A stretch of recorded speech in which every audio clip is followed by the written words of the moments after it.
नमस्कार, मैं Rohan Singh target with Rohan sir channel पर आपका हार्दिक स्वागत करता हूं। आज की क्लास में हम करंट अफेयर्स में केंद्रीय मंत्रिमंडल को पढ़ेंगे, जो हाल में अभी 18वीं लोकसभा के चुनाव हुए उनके बाद जो मोदी की तीसरी 3.0 गवर्नमेंट बनी है, उसमें जो केंद्रीय मंत्रिमंडल हैं, जो कैबिनेट मंत्री हैं, उनका हम डिस्कस आज करने वाले हैं। जिससे एक क्वेश्चन सभी एग्जाम में, चाहे वो यूपीपी में तो हर हाल में 1 से 2 क्वेश्चन आना है, और इसके अलावा भी जितने भी एग्जाम होंगे उनमें ये क्वेश्चन आते रहेंगे। तो आप लोग ध्यान से इसको देखिएगा और 1 से 2 बार जरूर रिपीट कीजिएगा। और ऐसे मंत्री जो है जो थोड़े से लेस इंपॉर्टेंट आपको देखेंगे, वही एग्जाम में देखने को ज्यादा मिल जाते हैं। तो आप वीडियो को पूरा देखिएगा ताकि आपको सारी मंत्रियों की लिस्ट एक बार दिमाग में छपी रहे। ठीक है, तो आइए हम देखते हैं मंत्रियों की लिस्ट। लेकिन मंत्रियों की लिस्ट देखने के पहले सबसे पहले हम ये जानते हैं कि हमारे संविधान में मंत्री परिषद के बारे में किस अनुच्छेद में दिया गया है। तो ये आप ये ध्यान दीजिएगा कि हमारे संविधान के अनुच्छेद 74 में ये कहा गया है कि राष्ट्रपति को सलाह देने के लिए एक मंत्री परिषद होगी, जिसका प्रधान कौन होगा? प्रधानमंत्री होगा। ठीक है, तो किस अनुच्छेद में कहा गया है? अनुच्छेद 74 में। हमारे संविधान के अनुच्छेद 74 में कहा गया है कि राष्ट्रपति को सलाह देने के लिए एक मंत्री परिषद गठित होगी, जिसका मुखिया प्रधानमंत्री होगा। ठीक है, दूसरी बात, अब ये देखते हैं कि प्रधानमंत्री की नियुक्ति या अन्य मंत्रियों की नियुक्ति किस संविधान के किस अनुच्छेद के तहत हमारा राष्ट्रपति करता है। तो आइए जरा ध्यान देंगे। अनुच्छेद 75 क्लास 1 में कहा गया है कि प्रधानमंत्री या मंत्री परिषद की नियुक्ति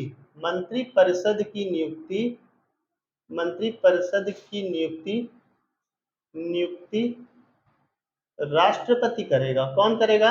राष्ट्रपति करेगा। ठीक है, 75 क्लास 1 में कहा गया है कि मंत्री परिषद की नियुक्ति राष्ट्रपति करेगा, और मंत्री परिषद में प्रधानमंत्री की नियुक्ति राष्ट्रपति करेगा तथा अन्य मंत्री की नियुक्ति राष्ट्रपति प्रधानमंत्री की सलाह पर करेगा। तो यहाँ मंत्री परिषद मतलब प्रधानमंत्री सहित सारे मंत्रियों की बात हो रही है। ठीक है, तो मंत्री परिषद में मेन है प्रधानमंत्री। ठीक है, तो आप ये ध्यान दीजिएगा, मंत्री परिषद मतलब पीएम। तो पीएम की नियुक्ति कौन करेगा? राष्ट्रपति करेगा, और अन्य मंत्रियों की नियुक्ति प्रधानमंत्री की सलाह पर राष्ट्रपति करेगा। 75 क्लास 1 में कहा गया।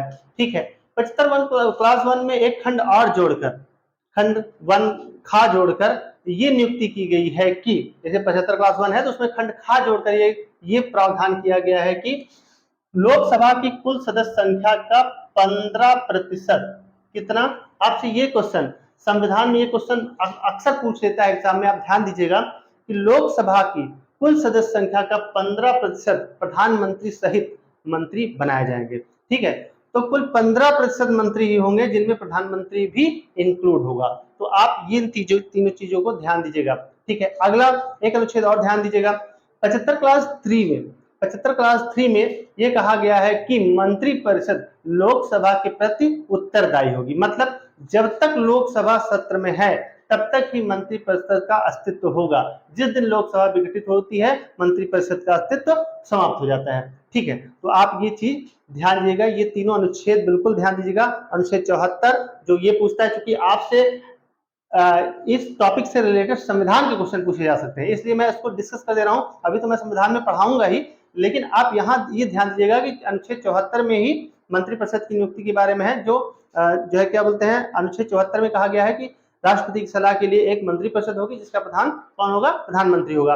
ठीक, अनुच्छेद 75 क्लास 1 में क्या कहा गया है? प्रधानमंत्री की नियुक्ति कौन करेगा? राष्ट्रपति करेगा, और उसकी सलाह पर, प्रधानमंत्री की सलाह पर मंत्री परिषद की नियुक्ति राष्ट्रपति करेगा। ठीक है, फिर एक खंड और जोड़कर कहा गया है कि टोटल मंत्रियों की संख्या कितनी हो सकती है?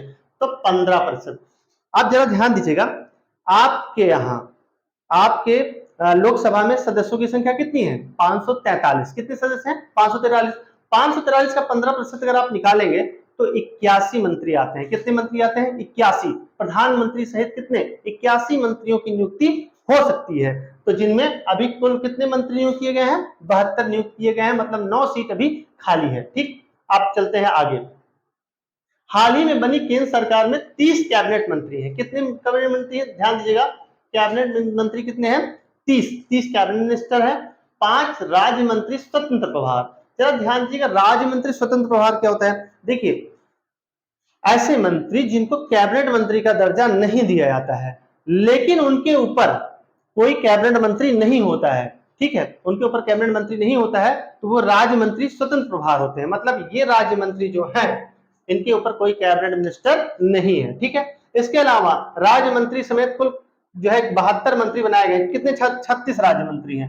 राज्य मंत्रियों की संख्या 36 है, 30 कैबिनेट मिनिस्टर है और 5 आपके राज्य मंत्री स्वतंत्र प्रभार है। तो ये जो 36 राज्य मंत्री हैं, इनके ऊपर कैबिनेट मिनिस्टर आपको देखने को मिलेगा, ठीक है। चलिए आइए देखते हैं हम लोग आपके कैबिनेट मंत्री कौन कौन से हैं। सबसे पहले आप देखिएगा नरेंद्र मोदी। तो नरेंद्र मोदी आप लोग जानते ही होंगे कि तीसरी बार नरेंद्र मोदी की सरकार बनी है, जो कि कोई गैर कांग्रेसी कोई भी प्रधानमंत्री, पहला प्रधानमंत्री है जिसकी जो है लगातार 10 साल से वो प्रधानमंत्री है, ठीक है।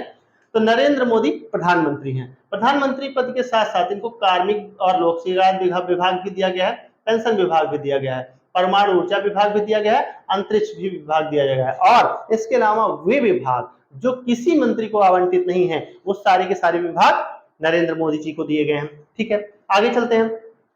राजनाथ सिंह। राजनाथ सिंह रक्षा मंत्री हैं। क्या है? रक्षा मंत्री हैं। प्रधानमंत्री की शपथ के बाद दूसरे नंबर पर जो शपथ लेता है, वो प्रधानमंत्री की अनुपस्थिति में सारे कार्यभार देखता है, कैबिनेट मिनिस्टर की मीटिंग को अटेंड करता है, ठीक है। तो राजनाथ सिंह रक्षा मंत्री हैं जो दूसरे नंबर पर शपथ लिए हैं, ठीक है। तो टोटल मंत्री, हाँ एक चीज ध्यान दीजिए, टोटल मंत्री कितने बनाए गए? 72, अभी 9 पोस्ट खाली है, ठीक है। तो राजनाथ सिंह रक्षा मंत्री और दूसरे नंबर पर शपथ लेने वाले।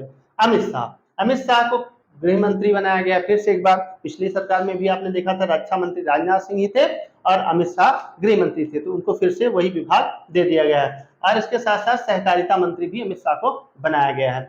नितिन गडकरी, पिछली बार भी मंत्रालय में नितिन गडकरी सड़क परिवहन एवं राजमार्ग मंत्रालय को देख रहे थे, इस बार भी नितिन गडकरी के पास सड़क परिवहन एवं राजमार्ग मंत्रालय है, ठीक है। आगे चलते हैं। निर्मला सीतारमण को कौन सा मंत्रालय दिया गया?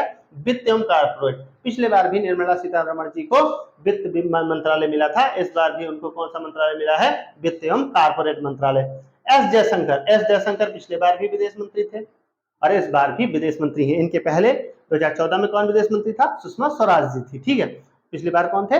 2019 में विदेश मंत्री एस जयशंकर और 2024 में भी विदेश मंत्री कौन है? एस जयशंकर है, ठीक है। जेपी नड्डा जो भाजपा के अध्यक्ष थे, तो जेपी नड्डा इस बार मंत्रिमंडल में फिर से शामिल हो गए हैं, उनको स्वास्थ्य परिवार एवं कल्याण मंत्रालय मिला है। इसके अलावा रसायन एवं उर्वरक मंत्रालय। तो ध्यान दीजिएगा, जेपी नड्डा स्वास्थ्य एवं परिवार कल्याण मंत्रालय और रसायन उर्वरक मंत्रालय। हाँ, अगला शिवराज सिंह चौहान जो 4 बार के सीएम रहे हैं मध्य प्रदेश के, इस बार उनको केंद्रीय मंत्रिमंडल में शामिल कर लिया गया है और उनको एक मुख्य विभाग दिया गया है, एक इंपॉर्टेंट विभाग है जो कृषि विभाग है, ठीक है। कृषि एवं ग्रामीण विकास मंत्रालय किसके पास है? तो आप बिल्कुल ध्यान दीजिएगा, बड़ा इंपॉर्टेंट में आ जाएगा, क्योंकि देखिए ये जो शुरू वाले हैं ये तो पिछले बार के ही मंत्रिमंडल के सदस्य वही जो रहे, वही विभाग उनको मिला है जो पिछली बार मिला था। तो ये तो लगभग लोगों को याद ही रहता है, लेकिन आगे के जो हैं आप उनको ध्यान दीजिएगा, क्योंकि क्वेश्चन वहां से बन सकता है, क्योंकि ये तो सबको याद होते हैं, ठीक है। आगे चलते हैं। तो जेपी नड्डा स्वास्थ्य एवं परिवार कल्याण मंत्रालय, रसायन उर्वरक। शिवराज सिंह चौहान कृषि एवं ग्रामीण विकास। बिल्कुल याद रखिएगा, शिवराज सिंह चौहान को आप याद रखिएगा, इंपॉर्टेंट में है, इसको थोड़ा सा ध्यान दीजिएगा, ठीक है। आगे चलते हैं। अश्विनी वैष्णव, पिछली बार भी अश्विनी वैष्णव को रेल मंत्रालय में दिया गया था, ठीक है। इस बार भी रेल मंत्रालय किसके पास है? बड़ा इंपॉर्टेंट है, अश्विनी वैष्णव के पास रेल मंत्रालय है, ठीक है। सूचना एवं प्रसारण मंत्रालय, इलेक्ट्रॉनिक सूचना प्रौद्योगिकी मंत्रालय, ये भी इनके पास है, ठीक है। आईटी मिनिस्टर भी है, सूचना एवं प्रसारण मिनिस्टर भी है, और इसके साथ साथ रेल मंत्रालय का भी प्रभार अश्विनी वैष्णव को दिया गया, ठीक है। आगे चलते हैं। धर्मेंद्र प्रधान को शिक्षा मंत्री बनाया गया। कौन क्या है? धर्मेंद्र प्रधान। तो आपके लिए बड़े इंपॉर्टेंट है धर्मेंद्र प्रधान जी, शिक्षा मंत्री आपके यही हैं, ठीक है। तो धर्मेंद्र प्रधान शिक्षा मंत्री। पीयूष गोयल वाणिज्य एवं उद्योग मंत्रालय, तो ये भी ध्यान दीजिएगा, पीयूष गोयल को भी, इनको भी याद रखिएगा। तो ये सारे इंपॉर्टेंट में है आपके। पीयूष गोयल वाणिज्य एवं उद्योग मंत्रालय। मनोहर लाल खट्टर जो का हरियाणा के पूर्व सीएम थे, उनको ऊर्जा, आवास एवं शहरी विकास मंत्रालय, ऊर्जा मंत्रालय, आवास एवं शहरी विकास मंत्रालय मनोहर लाल खट्टर को दिया गया है। तो ठीक है, ऊर्जा, आवास एवं शहरी विकास मंत्रालय। भूपेंद्र यादव, भूपेंद्र यादव को कौन सा मंत्रालय दिया गया है? तो भूपेंद्र यादव को वन, पर्यावरण एवं जलवायु परिवर्तन मंत्रालय। भूपेंद्र यादव को वन, पर्यावरण एवं जलवायु परिवर्तन। ठीक है, तो ये बिल्कुल याद रखिएगा, क्योंकि जलवायु परिवर्तन और पर्यावरण मंत्रालय किसी के पास है तो भूपेंद्र यादव के पास है। ठीक है, वन, पर्यावरण एवं जलवायु परिवर्तन मंत्रालय। जीतन राम मांझी, जीतन राम मांझी जो बिहार के प्रमुख जो है क्या थे, पिछले सीएम थे, एमएसएमई मंत्रालय उनको दिया गया। एचडी कुमार स्वामी, एचडी कुमार स्वामी जो कर्नाटक के मुख्यमंत्री थे, भारी उद्योग एवं इस्पात मंत्रालय इनको दे रखा है। राजीव रंजन, राजीव रंजन, राजीव रंजन जिनको हम लल्लन सिंह कहते हैं और लल्लन सिंह जेडीयू के प्रमुख नेता हैं, तो इनको कौन सा मंत्रालय दिया गया? इनको भी इंपॉर्टेंट मंत्रालय दिया गया, पंचायती राज मंत्रालय। तो आप याद रख सकते हैं, लल्लन सिंह को कौन सा मंत्रालय मिला है? पंचायती राज मंत्रालय। मत्स्य पालन, मत्स्य पालन मिला है। पशुपालन एवं डेयरी उद्योग, पशुपालन एवं डेयरी उद्योग मंत्रालय भी इनके पास है। इनके पास 3 मंत्रालय है, कौन कौन से? पंचायती राज, मत्स्य पालन, पशुपालन एवं डेयरी उद्योग। ठीक है, ये मंत्रालय लल्लन सिंह के पास है, जिनका नाम है राजीव रंजन भी। ठीक, सर्बानंद सोनोवाल जो है असम के पूर्व मुख्यमंत्री हैं, इनको बंदरगाह एवं जहाज रानी मंत्रालय, बंदरगाह एवं जहाज रानी जलमार्ग मंत्रालय इनके पास है। ठीक है, सर्बानंद सोनोवाल के पास कौन सा मंत्रालय है? बंदरगाह, जहाज रानी एवं जलमार्ग मंत्रालय। आगे चलते हैं, वीरेंद्र कुमार, वीरेंद्र कुमार याद रखिएगा थोड़ा सा, वीरेंद्र कुमार के पास सामाजिक न्याय एवं अधिकारिता मंत्रालय है। कौन सा है? सामाजिक न्याय एवं अधिकारिता मंत्रालय, वीरेंद्र कुमार के पास। ठीक है, प्रहलाद जोशी, प्रहलाद जोशी के पास कौन सा मंत्रालय है? प्रहलाद जोशी के पास उपभोक्ता मामले एवं खाद्य एवं जन वितरण। ठीक है, तो जो आपको जो है गरीबों को जो राशन दिया जाता है, खाद्य एवं जन वितरण मंत्रालय है। और उसके अलावा उपभोक्ता मामलों का मंत्रालय किसके पास है? प्रहलाद जोशी के पास है, बिल्कुल याद रखिएगा, इंपॉर्टेंट है। ठीक है, मनसुख मंडाविया जो पिछली बार स्वास्थ्य मंत्रालय था इनके पास, इस बार मनसुख मंडाविया के पास श्रम एवं रोजगार मंत्रालय है। कौन सा? मनसुख मंडाविया, श्रम एवं रोजगार मंत्रालय। खेल एवं युवा मंत्रालय याद रखिएगा, पिछली बार खेल एवं युवा मंत्रालय किसके पास था? पिछली बार खेल एवं युवा मंत्रालय अनुराग ठाकुर के पास था, इस बार उनको मंत्रिपरिषद में शामिल नहीं किया गया है, इसलिए खेल एवं युवा मंत्रालय किसको दे रखा है? मनसुख मंडाविया को दे रखा है। अगले हैं ज्योतिरादित्य सिंधिया, अगले कौन से हैं? ज्योतिरादित्य सिंधिया। ज्योतिरादित्य सिंधिया को कौन सा मंत्रालय दिया है? दूरसंचार पूर्वोत्तर विकास मंत्रालय। तो जो दूरसंचार एवं पूर्वोत्तर विकास मंत्रालय ज्योतिरादित्य सिंधिया को। तो ये जो मंत्रिमंडल की लिस्ट है, ये वाले आप बिल्कुल याद रखिएगा। ठीक है, क्योंकि ये ज्यादा इंपॉर्टेंट है, इनमें से क्वेश्चन पूछेगा तो आप फंस जाएंगे, तो आप इसको 2 से 3 बार कम से कम दोहराइए। ठीक है, अभी और कुछ मंत्री बचे हुए हैं, इनको मैं अभी तुरंत लिख के आपको मैं बता दे रहा हूं। ठीक है, और आप हाँ ये ध्यान दीजिएगा, इस बार मोदी कैबिनेट में 7 महिला मंत्रियों को भी शामिल किया गया है। ठीक है, तो आगे के मंत्री बस 1 सेकंड में मैं आपको बता रहा हूं।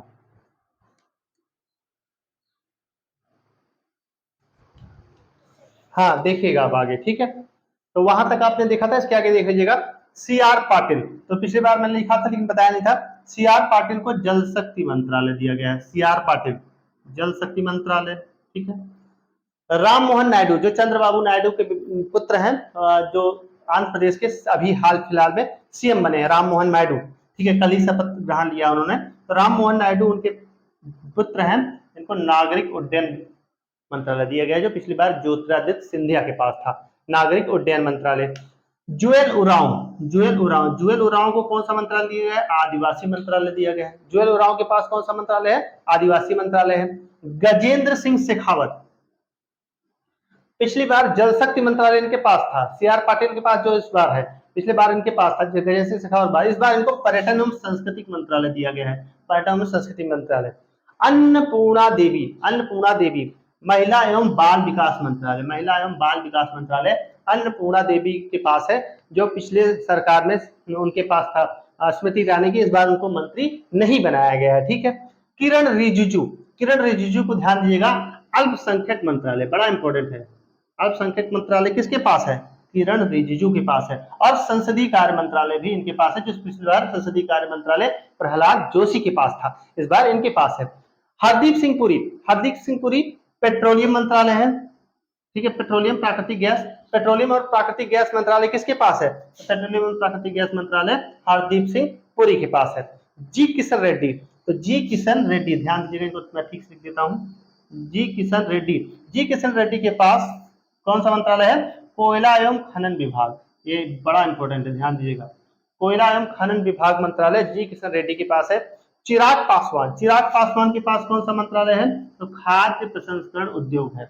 कौन सा है? खाद्य प्रसंस्करण उद्योग मंत्रालय किसके पास है? चिराग पासवान के पास है।